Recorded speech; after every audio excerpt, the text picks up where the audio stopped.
Thanks for clicking on this video. Be sure to subscribe and click the bell icon and turn on all notifications to keep up to date with the latest information and discussions. Yeah, about that movie. It wasn't all about the Saiyans, you know. Hey guys, MasakoX here.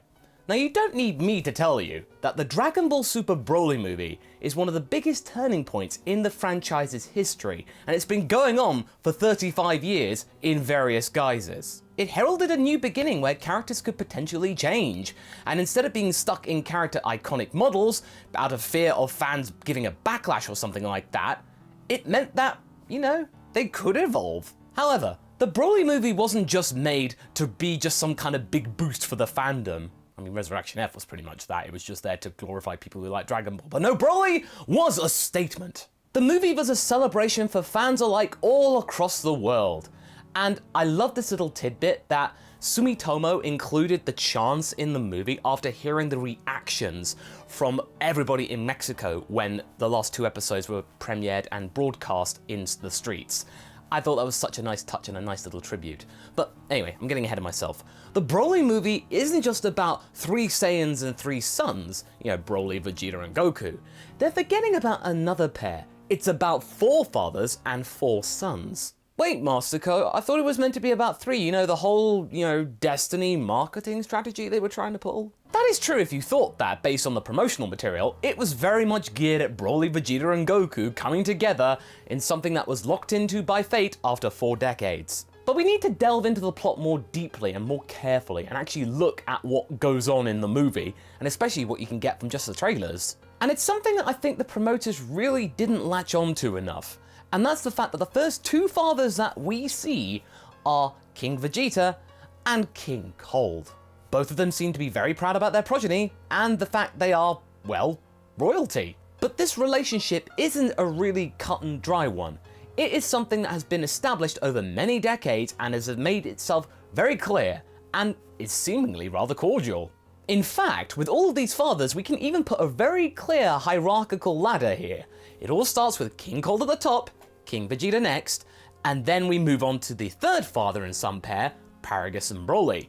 Paragus being somewhere in the mid-class tier, some kind of a general, maybe not as high as Nappa was, but somewhere in there. And then you got Bardock, who is quite clearly a servant, but you could also argue that Paragus and Bardock are servants to King Vegeta, who is in turn servant to King Cold. In the Saiyan world, it didn't matter that Bardock was stronger than Paragus. He was born as a low-class warrior, and that status he will keep for the rest of his life. And I think that's something that stemmed from the Saiyans' past when they were living in mud huts. If you were the main guy in the tribe, you were the ruler, and if you were their kind of subordinates, you got that thing, and if you were just a commoner, then that's pretty much it. For 3 of them, Cold, Vegeta, and Paragus, they quite clearly see that their children's power is absolutely prodigious, and it needs to be fostered and embraced in order to continue the legacy and maintain their influence. King Vegeta looking forward to his Vegeta Jr. becoming a very, very powerful king. You've got Paragus understanding Broly's power and potential could be very useful to the Saiyan race, and then of course you've obviously got King Cold, who is believing that Frieza may be even better than he. Bardock is the one, however, who diverges from this trend, and that all comes down to his class. Instead of continuing the legacy in terms of pride, it's all about survival. Many people don't like this thing about Bardock. They think that Minus made him into someone who's really soft and doesn't really care or resemble the Bardock that we see in the special. In manga form, that is a very fair assumption. There's not enough time to really go deep into what Bardock's thought process was in order to have him come in and say, I don't know, I got a gut feeling about this. Like, that's pretty much all you get. The movie has done a much better job in explaining why Bardock thought the way he did, thinking things through and expressing it to his friend Leek, and therefore us the audience. Based on what we saw, there were some very weird cuts in the first part of the movie, so when we get the release on DVD, I would not be surprised that we'll get a little bit of extra content which will flesh out this part of the story and incorporate the likes of Minus and the Bardock special together in some way, and I think it could be easily done. One of the biggest bugbears is that Bardock just suddenly flips and is wanting to preserve life and making sure that Kakarot escapes the planet, and it was very different from when he was like in the Bardock special. He hated that his son was so weak. he is actually explaining why he's sending Kakarot away, because he wants to do at least one good thing in his life, admitting that he has been a terrible person, conquering planets, doing all of that stuff. So the Bardock that we see in the original special is still there.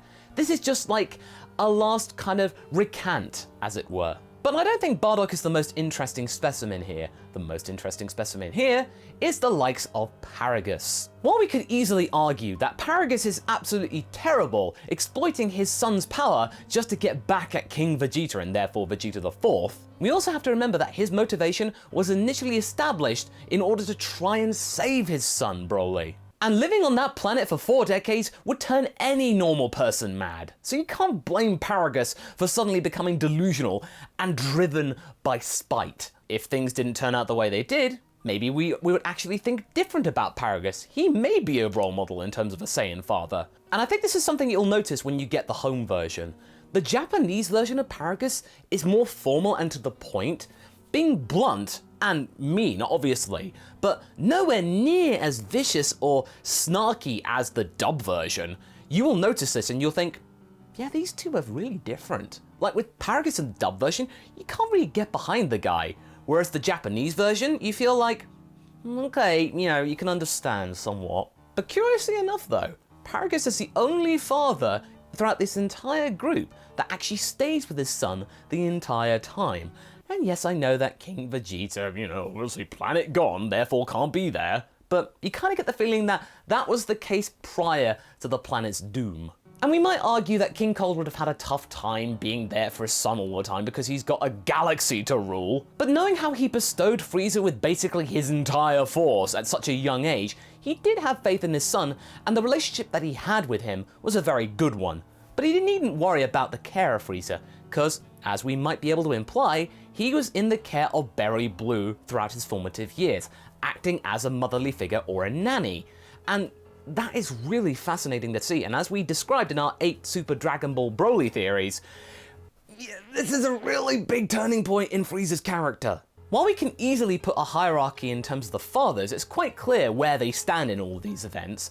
When we come to the sons and trying to put them in order, it's all about power really, not about status. And I know that isn't exactly something challenging for anyone who really embraces the idea of battle powers and power scaling. And ironically enough, even though at the time King Cold was the strongest, it is implied here that Frieza at the moment is the weakest. While he still has the potential to leapfrog Goku and Vegeta time and time again, he just needs to train a little more, at this point in the story, he is the weakest, and despite his golden form, he is just still lagging behind. But despite all of that, Broly has now come in, being stronger than all 3 of them combined potentially. But Broly has one major issue and flaw, which kind of evens things out, and it's something that the other 3 managed to eschew a long time ago. Broly doesn't really understand the potential and limits of his power, unlike the other 3, and he could have easily done so had Paragus not, instead of trying to embrace and harness that power, just try and suppress it. So I'd say given all of the characters and the son's unique strengths and weaknesses, they're all relatively even on the playing field. Nonetheless, all the relationships that these 4 people have are really based on different descriptions and different kind of conditions of rivalry. And also notably the Frieza and Broly relationship and dynamic, but I think that will come to bear later on in the story. Goku and Vegeta's relationship being the most obvious, and it has evolved over time. Instead of just being a one-dimensional rivalry of Vegeta just going, "Grr, I'm going to get stronger, Kakarot," it's become a much more simplistic one, with each one of them acting as the basic yardstick for the other. But you know what? Despite all of this, in terms of this movie, the one character that has shown the most development, I mean obviously other than Broly, is that of Frieza. This Frieza is a lot different to the Frieza we saw in the last movie. Haverock and I watched Resurrection F prior to seeing Broly the 4th time in the cinemas, just to try and get some ideas about what we were thinking about this character. At that point, it did work somewhat to have a one-dimensional Frieza, because he was only a temporary fixture at the time. That whole thing worked in the Namek saga when you needed a monster of the arc, and you could bring him back in the movie. But if you're gonna keep this character around for the long haul, basically having him as like the Joker to Goku's Batman, it proved a fantastic change which really bore fruit in this movie. All of the old ideas of wanting Frieza to be immortal, that's all gone. Frieza is just showing his eccentric side. He's more relaxed now. He knows that he's not the top dog anymore, but he's gonna definitely try to be so.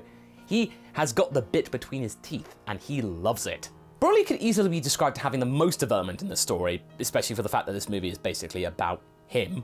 But you get the feeling that that was really obvious because, yeah, this guy has been on a planet. He then meets characters. Of course he's going to change. And yes, if you compare the old Broly to the new Broly, the change is absolutely vast. But we cannot do that for the purposes of this discussion because it's not fair.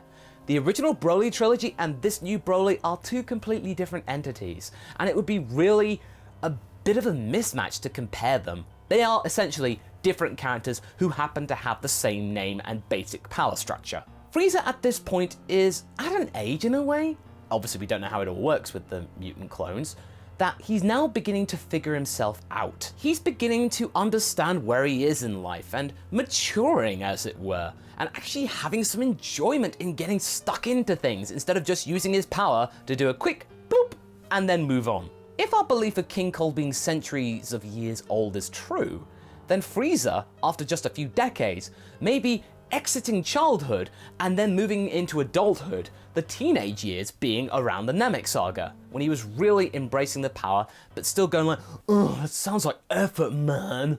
But now he's becoming an adult. He's beginning to get a much more rounded perspective of things, acting as a ruler, like his father. With King Cold gone, and Frieza not just going like, oh, I'm rebelling against daddy. Without even knowing it, he's actually becoming more like King Cold, and a bit fairer? Again, this being relative. Maybe Frieza in the future may be willing to produce some kind of heir, who knows? Maybe the ideas are from Neko Majin Z of Kuriza, the son of Frieza, may not be that crazy after all. One of the most interesting father-son dichotomies is when you get to the two Vegetas. There is a real beauty in the fact that Vegeta's motivation has become so much more simple and less complex. Instead of wanting to be the strongest out there and reach immortality, he just simply wants to protect the planet Earth from Frieza. It's so obvious. No longer is Kakarot the main motivation of him being on Earth, he is there to protect this planet, something that was reflected in the likes of GT no less, as well as the whole Super Saiyan Blue evolution, the whole color theory, that shade of blue being the protector chakra. It all begins to fit together. If Vegeta had just remained the same throughout the entire story, he would have gotten really stale and he'd be nowhere near as popular as he is now, because people really like that Vegeta's showing endearing characteristics. Basically, Vegeta's just got his priorities straight, and being the ruler of a really kind of defunct race, that's just not one of his priorities anymore. Vegeta basically tears down the whole vengeance narrative by basically saying, I don't really care about that anymore. In that light, Goku seems to be the most boring out of all of them, and that shouldn't really come as a surprise. However, I feel like the whole idea of survival has been passed down because the willingness to protect his friends and family, even though Goku can get them into tricky situations, is a really big key component of his character as a whole. Despite this noble trait, his mind is still quite singly tracked, like his father's. But both of them aren't beneath the whole idea of having flashes of inspiration and selflessness. It does show up from time to time when Goku will really put his life on the line for his friends, and Bardock put his life on the line, making sure his son would survive. Although to Bardock's credit, he does seem like the smarter of the two. Maybe not as smart as a brilliant scientist, but Bardock could easily be described as smarter than the average Saiyan. It's funny that all of these four families, their destinies kind of separated at that point, and then they would converge again for the purposes of this movie 4 decades later. And I think based on this encounter, you could easily say that none of these sons have actually stayed the same throughout the course of the movie. They have easily changed. And I'd easily say that none of the forefathers would actually expect their children to actually still be alive and to, in a way, carry out their original task, just in a slightly different guise. I'm still intrigued about what the destinies will be for these 4 families, but I think it's safe to say that these 4 sons, this isn't the last time that they will be together. Definitely not. So what do you guys think? Do you think Frieza is the most important son out of all of them? Or do you think there's something else that could be easily more intriguing? Leave a comment below and let's get this discussion going. Anyway, I hope you enjoyed this video. Until the next one, be sure to like and subscribe. Catch you later!